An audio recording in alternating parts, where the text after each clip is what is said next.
Drop মাৰি আছোঁ। পিঠিত দেখিলে এইটো স্পিয়াৰ আৰু আলু খেতি ডৰাটোত বেমাৰ নধৰিবৰ কাৰণে ড্ৰপ স্প্ৰে কৰি আছোঁ।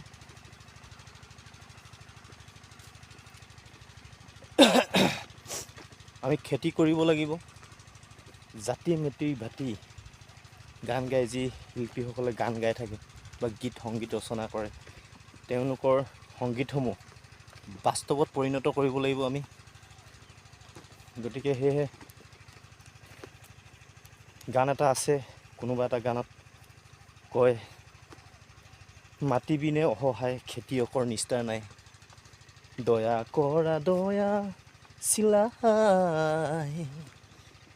গতিকে আমি অকল জাতি ভেটি গানৰ, যি মাটিৰ গোন্ধ গোৱা গানৰ শিল্পীসকলৰ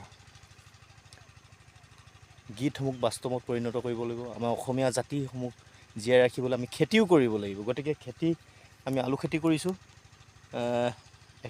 আগতীয়া এইখিনি আমি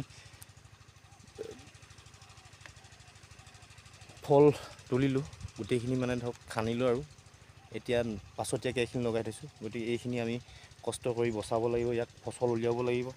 সেয়েহে কষ্ট বিনে ফল কেতিয়াও পোৱা নাযায়।